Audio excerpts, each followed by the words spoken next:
em Lucas.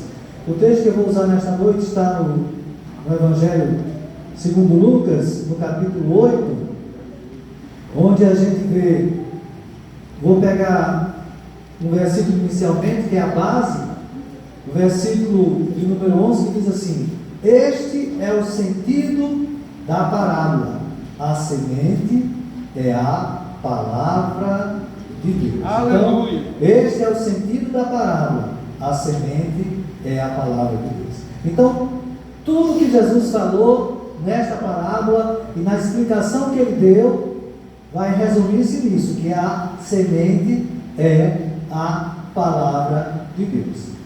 Sendo a semente a palavra de Deus, a gente entende que essa semente é uma boa semente, não é verdade?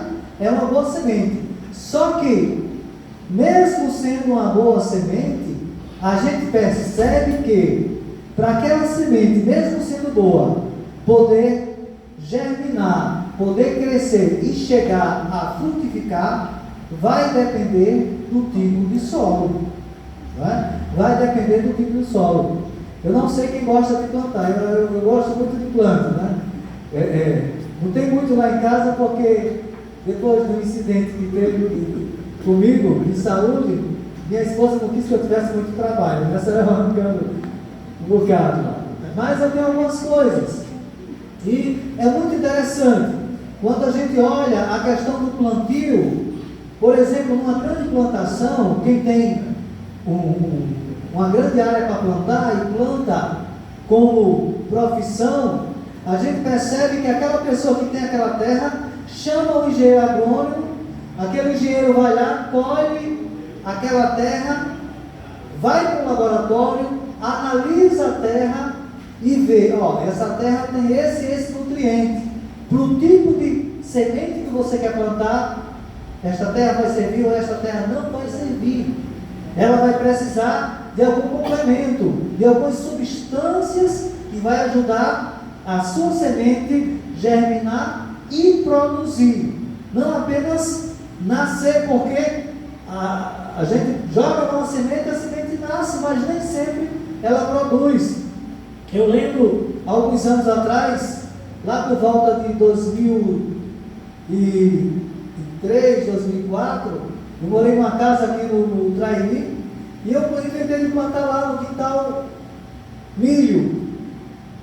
Então teve um pé de milho que deu uns mais de 3 metros de altura, mas não deu uma espiga de milho. Né? Então germinou, cresceu, eu não consegui colher nada. Então não apenas germinar, crescer, mas produzir, frutificar. Então a gente entende que a planta, a semente, para ela crescer e produzir, vai depender do tipo de solo. E é isso que Jesus mostra nessa parábola aqui em Lucas, como ele também falou em Mateus e em Marcos. E há sempre o versículo onde Jesus fala do tipo de solo, e lá na frente tem um versículo que ele dá a explicação. Então, a gente viu que a primeira semente caiu onde? À beira do caminho, onde as pessoas passam, né? Então, a beira do caminho sempre não nasce nada, é tudo duro. Se você vê uma vereda, um terreno, mesmo um terreno baldio, onde as pessoas costumam passar, você vai ver que naquele lugar onde as pessoas passam, não tem nada, não tem nem um matinho, é aquela vereda, aquele caminho.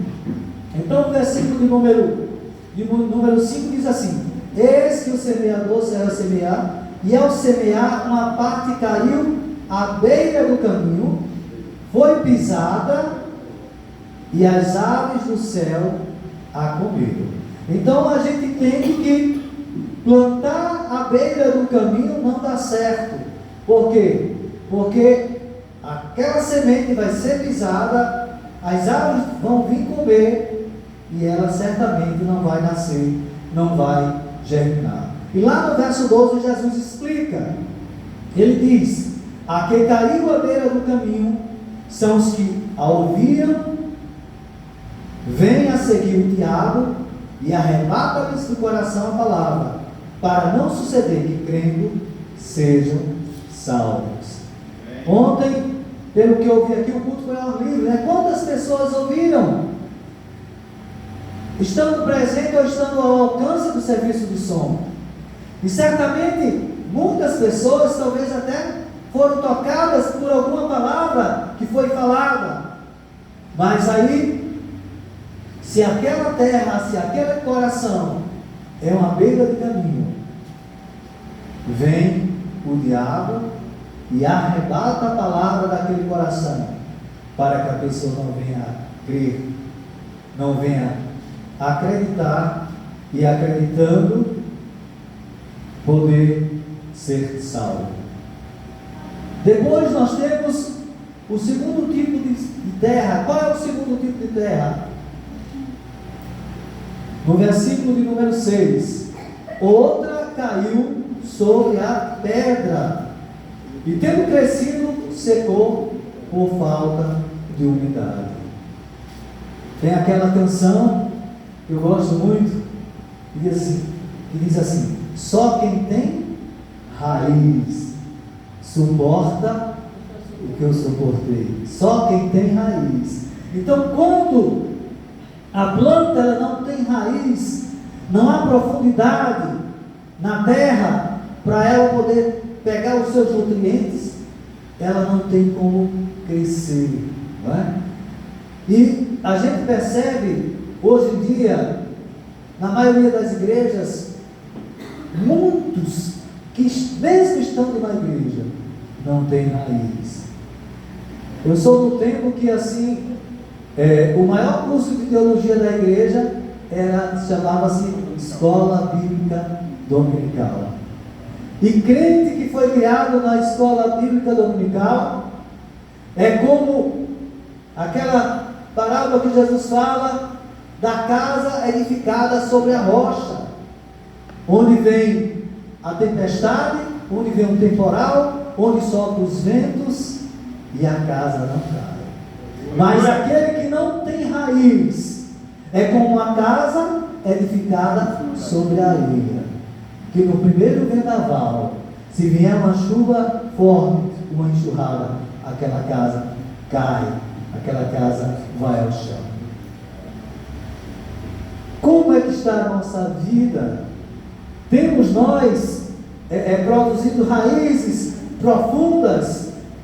Essas raízes profundas na nossa vida, ela está ligada diretamente ao nosso conhecimento de Deus, que se dá através do conhecimento da sua santa palavra. Glória a Deus. Então, a semente que foi lançada e caiu sobre aquela terra que não tinha profundidade, sobre as pedras, ela nasceu logo, mas ela não tinha raiz, não tinha profundidade. E lá no verso 13, Jesus diz: aqui caiu sobre a pedra, são os que ouvindo a palavra, a receberam com alegria. Vejam só, receberam com alegria. Receberam com alegria. Mas não tem raiz. Este não tem raiz. Crê apenas por algum tempo, e na hora da provação se desviam. Quantas pessoas a gente encontra lá fora, quando a gente está conversando sobre Jesus, evangelizando muitas vezes, e as pessoas dizem: ah não, eu já fui evangélico, ah não, eu já fui crente. Essa palavra já fui, dá uma tristeza tão grande no coração da gente, não é? Porque quem provou de Jesus de verdade, quem ficou as suas raízes no Evangelho, quem recebeu o dom do Espírito Santo, e o Espírito Santo testificou em seu coração, com o seu Espírito, que ele é Filho de Deus, dizer: eu fui. É como se aquela pessoa estivesse crucificando Jesus Cristo de novo, não é? E isso dá uma profunda tristeza no nosso coração. Mas a verdade é que a semente que caiu sobre o terreno pedregoso, onde não há profundidade, germina logo, mas sem profundidade não tem sustentar, não tem de onde tirar nutrientes. E no primeiro vendaval, quando aparecem as primeiras coisas, essas pessoas se desviam do caminho, se desviam do Evangelho, se desviam de Jesus. E nós temos agora o terceiro tipo de solo. O terceiro tipo de solo é o solo cheio de espinhos.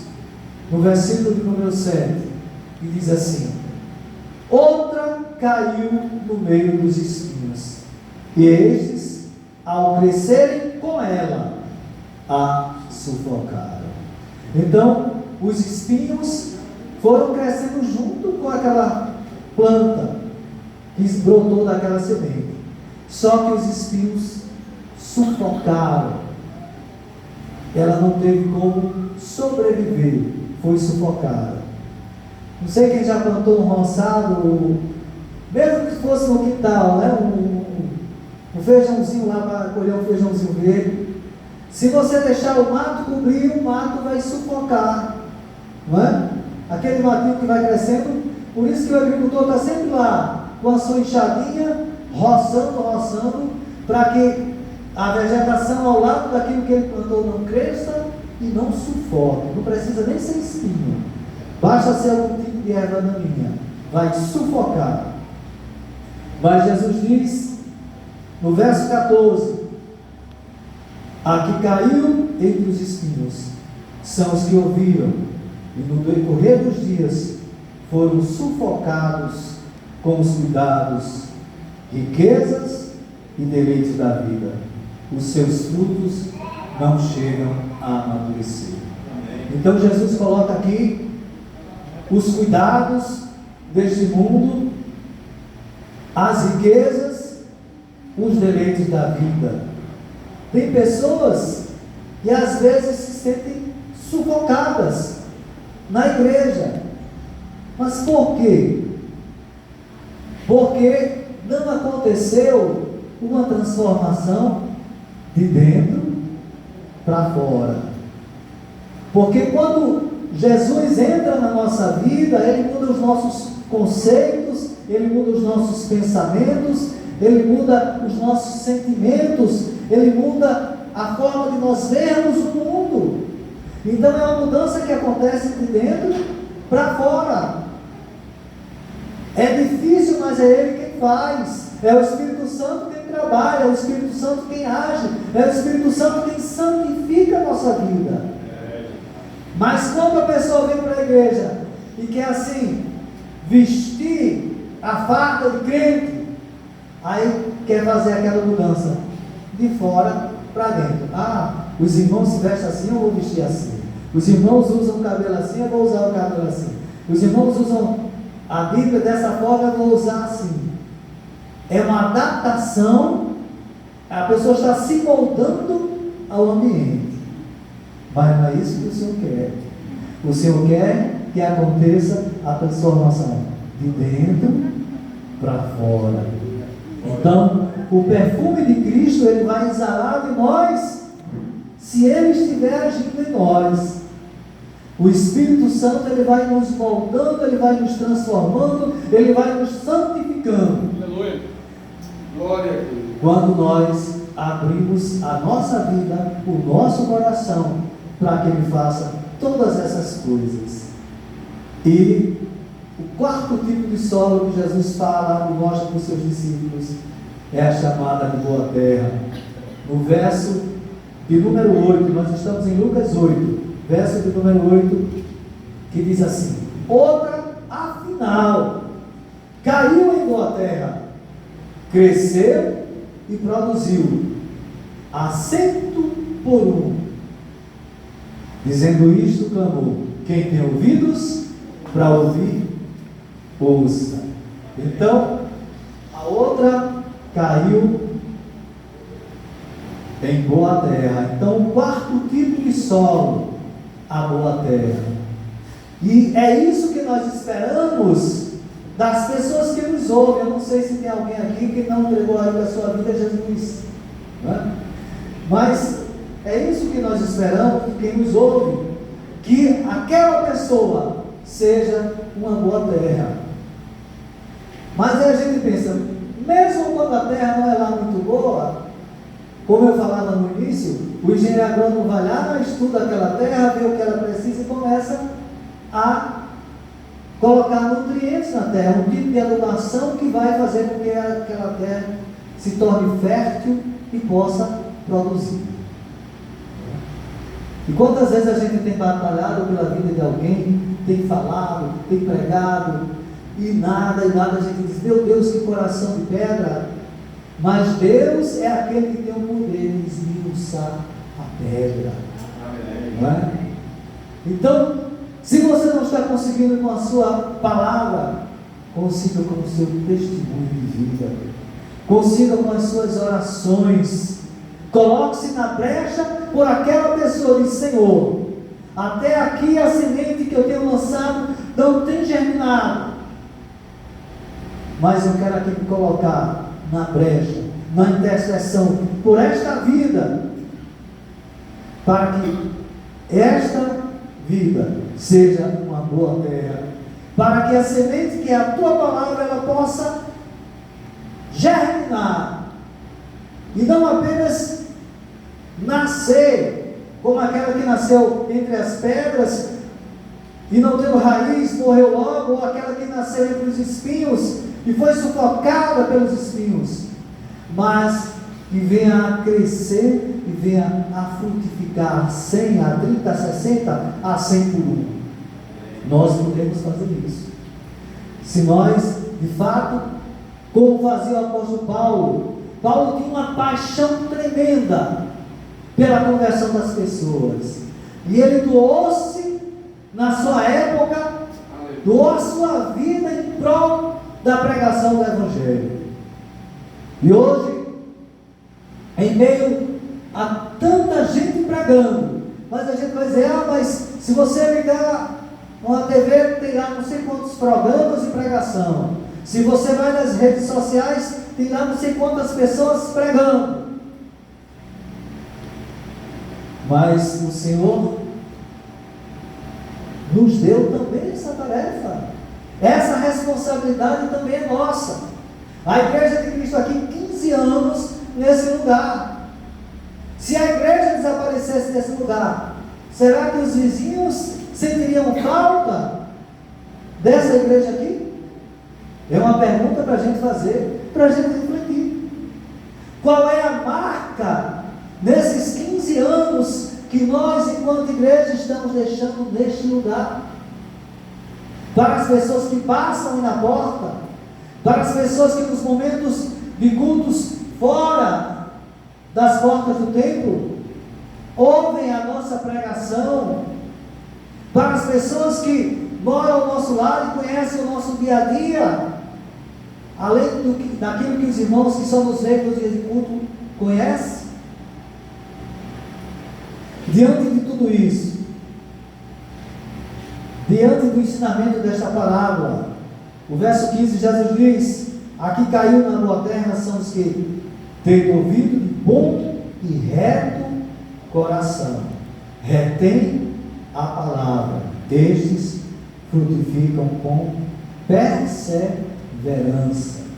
Vejam que nem todas as sementes que o semeador lançou nasceu, mas quando ele fala aqui frutificam com perseverança, não é aquele que desiste, né? Quantas vezes, batendo de porta em porta, naqueles trabalhos 2 a 2, as portas foram fechadas na nossa cara? Quantas vezes, ao entregar a literatura, alguém pegou, amassou e jogou fora e disse, eu não quero não? Quantas vezes, tentando falar de Jesus para alguém, disse, não quero saber dessa história não de Jesus, não, essa conversa de crente, vá para lá que eu não quero saber disso. Mas ele diz, estes frutificam com perseverança. Por quê? Ele diz, ao que caiu na boa terra são os que tendo ouvido de bom e reto coração, retém a palavra. Então, guarda dentro de si, né? Reter a palavra é guardar dentro de si.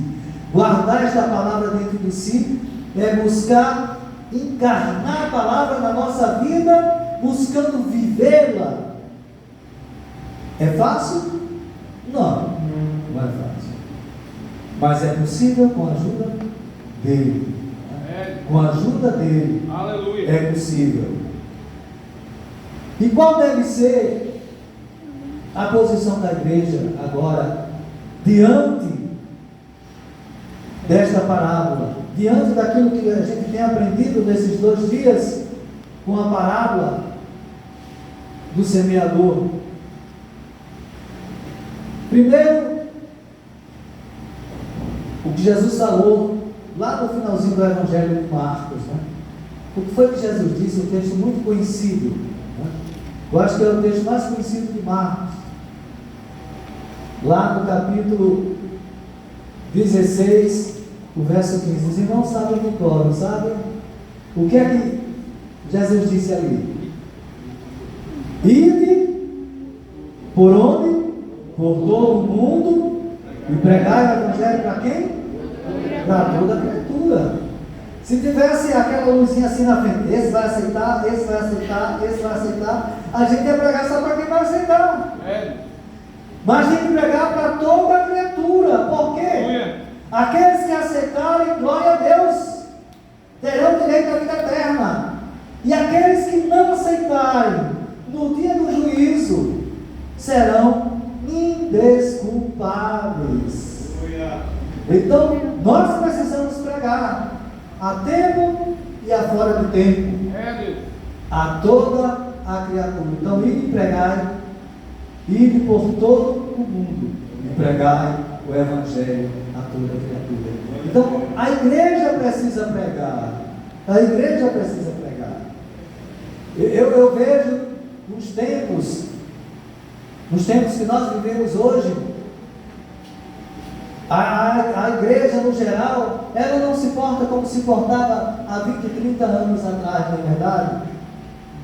Como eu disse ainda há pouco, não, as pessoas dizem, não, mas tem a mídia, mas tem tanta coisa. Onde a gente pegava os folhetins e saía de porta em porta, onde a gente carregava uma caixa de som, nas costas procurava uma praça, alguém que desse uma tomada para ligar. Hoje em dia nem precisa mais, que as caixas têm bateria. Pediu uma tomada, posso ligar essa tomada aqui? E ali fazia um culto. O irmão dava uma palavra, um jovem fazia oração, uma jovem cantava, e assim ia se pregando o Evangelho. E frutos eram colhidos desse tipo de trabalho. Frutos eram colhidos desse tipo de trabalho. Então a igreja precisa pregar o Evangelho, porque se esse povo se calar, até as pedras clamam. E a gente vê as pedras clamando.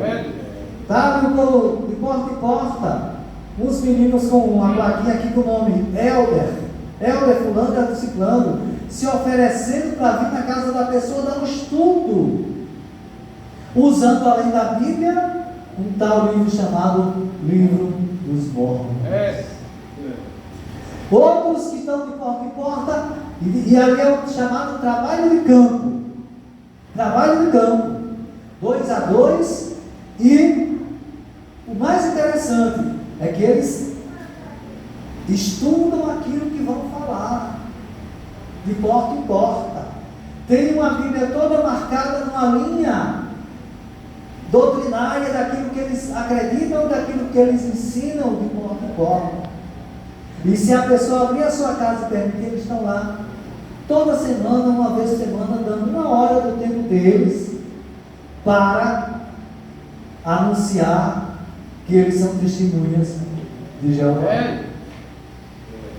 E nós que dissemos, nós cremos no Cristo verdadeiro, que foi morto na cruz do Calvário, que foi sepultado, que ao 3º dia ressuscitou, que foi assunto aos céus, e que enviou o seu Espírito Santo para habitar em nós, para através dessa habitação do Espírito Santo, recebemos o poder de sermos testemunhas, tanto em Jerusalém, Judeia, Samaria e até os confins da terra.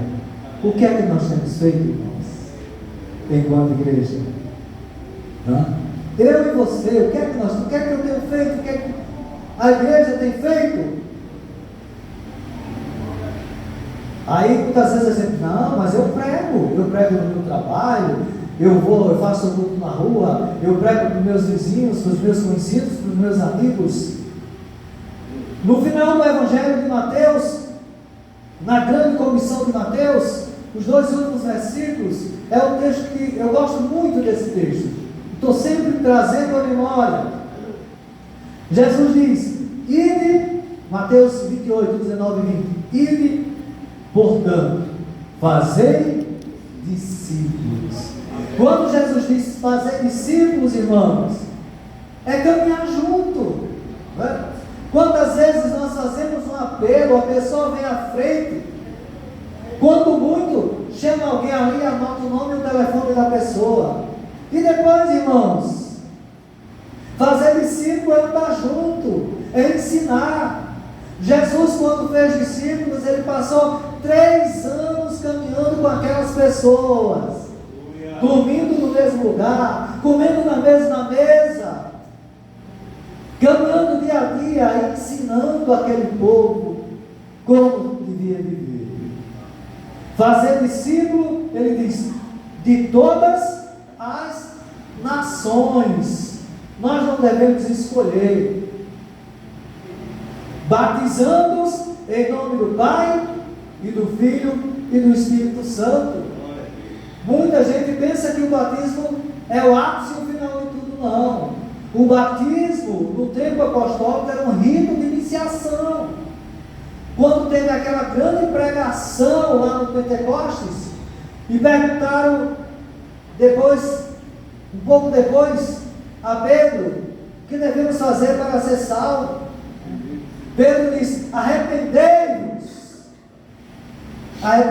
dos vossos pecados, dos seus pecados, e cada um de vós seja batizado. Então o batismo era um rito de iniciação dentro do cristianismo, não era o ápice. Hoje em dia, para que as pessoas não fiquem entre e sai, é que nós costumamos, primeiro, faz uma classe de discipulado, ensina as doutrinas da igreja, ensina os costumes da denominação. Depois disso tudo, fez um cursinho, aí batiza aquele irmão, aquela irmã. Para aquele irmão e aquela irmã poder compreender o significado, o sentido destas coisas. Batizando-os em nome do Pai, do Filho e do Espírito Santo. E o verso 20 ele vai dizer, ensinando-os a guardar todas as coisas que vos tenho ordenado. Então, é para ensinar a guardar aquilo que Jesus ordenou. Aleluia. E ele fecha esse texto, eis que estou convosco todos os dias, até a consumação do século. Então, meus irmãos, minhas irmãs, nós não estamos sozinhos nessa tarefa.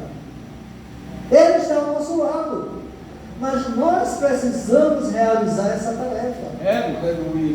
Então, a minha oração é que o Espírito Santo inquiete os nossos corações, como inquietou o coração de Paulo, como inquietou o coração de Barnabé, de muitos outros discípulos de Jesus, que quanto mais a igreja era perseguida, mais a igreja crescia.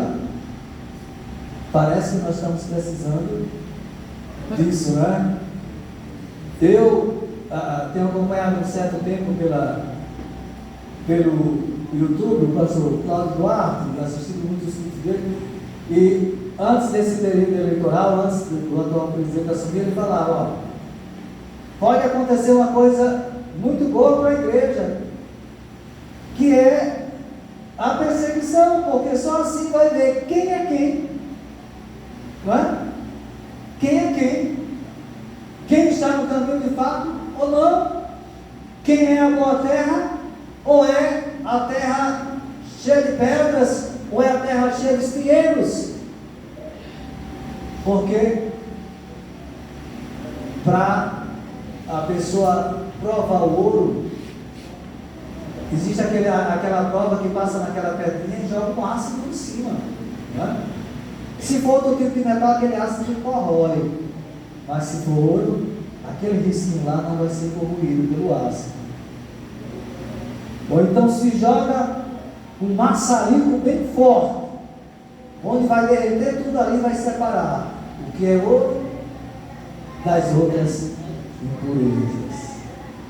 E parece que a gente está precisando passar pelo fogo, não é verdade?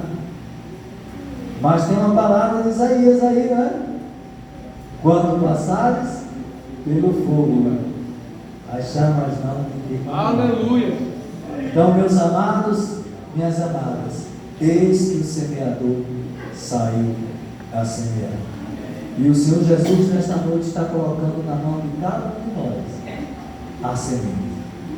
E a semente é a palavra. Aleluia! O Senhor tem colocado na mão de cada um essa palavra.